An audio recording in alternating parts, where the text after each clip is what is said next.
Continuando con el desarrollo del programa, vamos a hablar sobre el tema del consentimiento contractual. El consentimiento contractual es un acto jurídico bilateral. Se compone, o es la sumatoria, de dos actos jurídicos unilaterales, la oferta y la aceptación. Estos son los llamados extremos del consentimiento.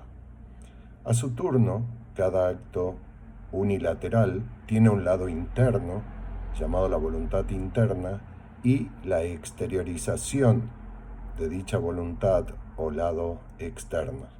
O sea que podemos decir que el consentimiento contractual es la suma de la voluntad interna del oferente más la exteriorización de la misma, más la suma de la voluntad interna del aceptante con la exteriorización de la misma. El Código Civil y Comercial, cuando habla del consentimiento, en el artículo 971, que dice que los contratos se concluyen con la recepción de la aceptación de una oferta o por una conducta de las partes que sea suficiente para demostrar la existencia de un acuerdo, regula en la primera parte del texto que acabamos de mencionar lo que la doctrina considera el caso normal de conclusión contractual mediante declaraciones de voluntad. En él, el consentimiento contractual se exterioriza a través de la manifestación de voluntad de la oferta y de la manifestación de la voluntad de la aceptación. Es decir, el perfeccionamiento del contrato se produce cuando se encuentran las voluntades tanto internas como exteriorizadas del oferente como las del aceptante. ¿Cuándo se produce dicho encuentro? El Código Civil y Comercial adelanta en este artículo que dicho encuentro se produce cuando la declaración de voluntad de la aceptación ha sido recibida por el oferente, pues en ese momento se presume que ha sido conocida por el oferente o debió haber sido conocida utilizando la debida diligencia. En la segunda parte del artículo se prevé la conclusión del contrato a través de una manifestación del consentimiento que se produce a través de conductas demostrativas y no de declaraciones de voluntad. Es decir, se considera que existe consentimiento contractual por conducta del aceptante que sea suficiente para demostrar la existencia de un acuerdo, como por ejemplo a través de la ejecución del contrato por parte del destinatario de la oferta, o actos del aceptante que sean suficientes para demostrar su intención de perfeccionar el mismo, o cuando el oferente renuncia a recibir una declaración de voluntad. Es decir, se trata de situaciones donde si bien no existen manifestaciones expresas de voluntad, sí se encuentran presentes conductas típicamente contractuales. Según Larens, serían las de reservar, por ejemplo, de reservar una habitación en un hotel donde no es esperable que el hotelero emita una declaración de voluntad, o cuando se pide un libro en base a un catálogo previamente remitido por la librería. Se tratarían de supuestos de actos de confirmación de la voluntad, llamados en alemán el Willensbestätigung, o dos grupos de conductas entrarían en consideración, según este autor, las que implican el cumplimiento de la prestación o actos de uso, y dentro de este grupo también entrarían los contratos concluidos según conductas socialmente típicas, los que, según Haupt, se tratan de relaciones contractuales fácticas o de hecho. Luego tenemos que analizar el tema de la oferta. ¿Qué se entiende por tal? Según el artículo 972, la oferta es la manifestación dirigida a persona determinada o determinable, con la intención de obligarse y con las precisiones necesarias para establecer los efectos que debe producir de ser aceptada. Concepto de oferta. La oferta contractual es la manifestación, en principio de voluntad, dirigida a personas determinada o determinable, con la intención de producir efectos jurídicos y con las precisiones necesarias para establecer los efectos que debe producir en caso de ser aceptada. En cuanto a la naturaleza jurídica, la oferta es un acto voluntario lícito tendiente a producir efectos jurídicos, es decir, es un acto jurídico unilateral que produce el efecto jurídico de otorgar al destinatario de la misma la potestad jurídica de aceptarla y concluir el contrato. Requisitos. De la definición surgen los requisitos para que se configure una oferta válida. En principio, A debe ser dirigida a persona determinada o determinable. Con esta precisión se elimina la discusión que existía en el Código de Vélez de si la oferta debe estar dirigida a persona determinada o si también podía estar dirigida a persona determinable. Dentro de determinable consideramos que se encuadran las llamadas ofertas al público, por cuanto en la medida que una persona del público acepte, ya habrá una determinación del destinatario. El propio Vélez Sarsfield daba el siguiente ejemplo en la nota al artículo 1148 del Código derogado. Allí dice: Zacarías enseñaba que no es necesaria la determinación de la persona, que todos los que ejercen públicamente un comercio en industria y que anuncian al público los efectos que venden y los precios de ellos, están obligados a la venta desde que se presenten compradores. Savigny sostiene cuando una persona ofrece una recompensa al que restituyese una suma perdida o que se ofrece un premio para un descubrimiento útil o cuando en un remate se ofrece una cosa por un precio cierto, la indeterminación que se presenta es solo al tiempo en que el contrato se prepara, pero no al tiempo en que el contrato se concluye. Entonces ya hay persona determinada. En el Código Civil y Comercial ya no es necesaria para que haya oferta una determinación inicial del destinatario, siendo suficiente que sea determinable al momento de la conclusión. López de Zavalía criticaba esta solución, pues sostenía que en tal caso nunca habría indeterminación, pues siempre en algún punto el destinatario podía quedar determinado. El segundo requisito es que debe tener intentio iuris, es decir, la intención de producir efectos jurídicos, la intención de celebrar un contrato, lo cual es congruente con la naturaleza jurídica del contrato, cuál es la del acto jurídico bilateral, artículo 259 del Código Civil y Comercial. En este sentido, la definición que trae el artículo 972 del Código Civil y Comercial es, a nuestro entender, desde el punto de vista literal, incorrecta, pues parte del supuesto de que el oferente siempre quedará obligado, es decir, pareciera que solo es oferta la que contiene una promesa, mas no una estipulación, cuando en rigor ambas pueden ser ofertas.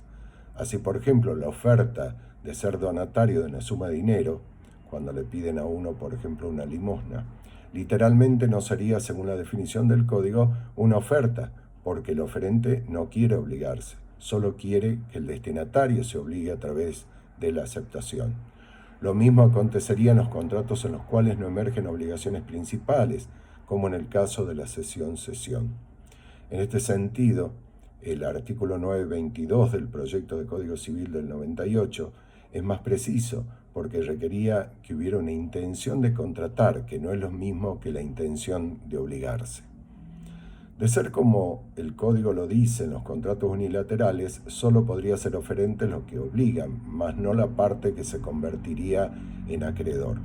En rigor, la oferta como acto jurídico unilateral debe tener la intención de producir un efecto jurídico, cual es la de otorgar al destinatario la potestad de aceptar la misma y a partir de allí perfeccionar el contrato. Es por ello que las declaraciones de voluntad hechas en broma o con fines ejemplificativos o en el marco de una clase o de una representación teatral no constituyen una oferta, como así tampoco la constituye la declaración en la cual el autor declara no querer vincularse jurídicamente. Por otro lado, y otro requisito, es que la oferta debe ser completa. Es decir, debe contener todas las precisiones necesarias para establecer los efectos que producirá el contrato si la oferta llega a ser aceptada. Debe contener en principio todos los elementos tipificantes del negocio que se pretende celebrar, lo que la doctrina clásica denomina elementos esenciales particulares. Así, por ejemplo, una oferta de compra-venta debe contener la cosa que se pretende comprar o vender y el precio. Dichos elementos, según el Código Civil y Comercial, se obtienen a partir de la especificación de los efectos que producirá el contrato si la oferta llega a ser aceptada. En caso de no cumplir con este requisito, por ejemplo, si solo se menciona la cosa objeto de la oferta pero no el precio, no estaríamos en presencia de una oferta de compraventa en el caso, sino de una mera invitación a ofertar, tal como lo refiere el artículo 973 del Código Civil y Comercial. Se ha señalado que el Código Civil y Comercial no exige que estén precisados todos los puntos del futuro contrato que se puede celebrar, bastando que se presenten los llamados elementos particulares del futuro contrato, pudiéndose utilizar como pauta hermenéutica lo establecido en la Convención de Viena de Compraventa Internacional de Mercaderías, cuando menciona que una propuesta es suficientemente precisa si indica las mercaderías y expresa o tácitamente señala las cantidades y el precio o prevé un mecanismo para determinarlo. El artículo 973 del Código Civil y Comercial establece que la oferta dirigida a personas indeterminadas es considerada como invitación para que se hagan ofertas, excepto que de sus términos o de las circunstancias de su emisión resulta la intención de contratar del oferente. En este caso, se la entiende emitida por el tiempo y en las condiciones admitidas por los usos.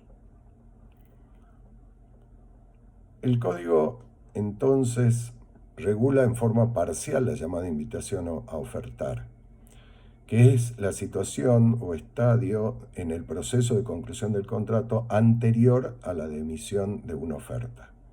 Leiva Fernández enseña que se entiende por invitación a ofertar o invitación a oír ofertas a la modalidad por la cual alguien pone en conocimiento del público en general que dispone de algo o que está dispuesto a adquirir algo en base a las ofertas que se le hagan. Por ejemplo, cuando alguien publica en un aviso clasificado que desea vender un inmueble. La consecuencia es que no se encuentra obligado para que ninguno de los que manifestaron interés, para con ninguno de los que manifestaron interés, si la oferta recibida no lo han satisfecho. Nosotros coincidimos con el autor citado, salvo que no necesariamente deben ser invitación al público. Por ejemplo, puedo invitar a Juan a que compre mi celular sin indicarle el precio. Tal supuesto se configuraría una invitación a ofertar. El Código Civil prescribe que si la declaración se dirige a persona indeterminada, en principio se debe considerar la manifestación como una invitatio ad offerendum, es decir, como una invitación a ofertar o proponer la celebración de un contrato.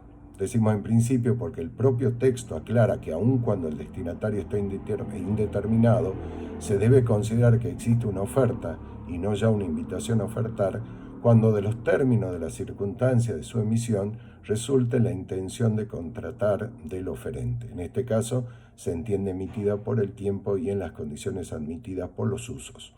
De manera tal que la determinación o determinabilidad de la persona a la que se dirige la oferta como requisito de la misma es relativo, pues el Código también considera que existe una oferta cuando está dirigida a persona indeterminada si de los términos de las circunstancias de su emisión resulta la intención de contratar del oferente. Recordemos que en el ámbito del derecho del consumo, el artículo 7 de la Ley 24.240 prescribe que la oferta dirigida a consumidores potenciales indeterminados obliga a quien la emite durante el tiempo en que se realice, debiendo contener la fecha precisa de comienzo y de finalización, así como también sus modalidades, condiciones o limitaciones. Es decir, la excepción prevista en el Código Civil y Comercial se transforma en regla cuando el contrato es de consumo, salvo que el proveedor informe que la misma no es vinculante por tratarse de una invitación a ofertar. Otros casos de invitación a ofertar. Tal como adelantamos, puede haber otros supuestos de invitación a ofertar que no se limiten a la falta de determinación del destinatario de la oferta, sino al incumplimiento de los otros requisitos para que se la considere tal. Así, por ejemplo, si le ofrezco a Pedro, persona determinada, la venta de un inmueble ubicado en calle tal, sin mencionar el precio de venta, no se configuraría una oferta por no ser completa, sino una mera invitación a ofertar.